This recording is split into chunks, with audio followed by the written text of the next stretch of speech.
வள்ளல் பெருமான் நெற்றிக்கண் திறக்கப்பட்டவன் அண்மையில் பிணத்தை கொண்டு போனால் பிணம் விழித்து கொள்ளும் அப்படின்னு ஒரு இலக்கணத்தை சொல்றார். அதுதான் நெற்றிக்கண் திறக்கப்பட்டதற்கு அடையாளம். ஏன் அந்த ஆற்றல் நெற்றிக்கண்ணுக்கு வந்தது அப்படின்னா, வள்ளல் பெருமான் உயிர்தான் உயிர் இரக்கம்தான் இரண்டும் ஒன்றதே அப்படின்னு ஒரு விளக்கம் சொல்றார். உயிர் வேற உயிர் இரக்கம் வேற இல்ல.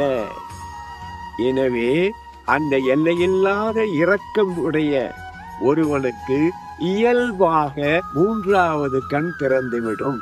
கருணையினாலே திறக்க முடியும் என்பதோடு மட்டுமல்லாமல் யோகத்தினாலேயும் வள்ளலார் சொல்லுவது போல இயமம் நியமம் ஆகமம் என்பது போல பலவேறு வகையான நிலைகளிலேயும் பெற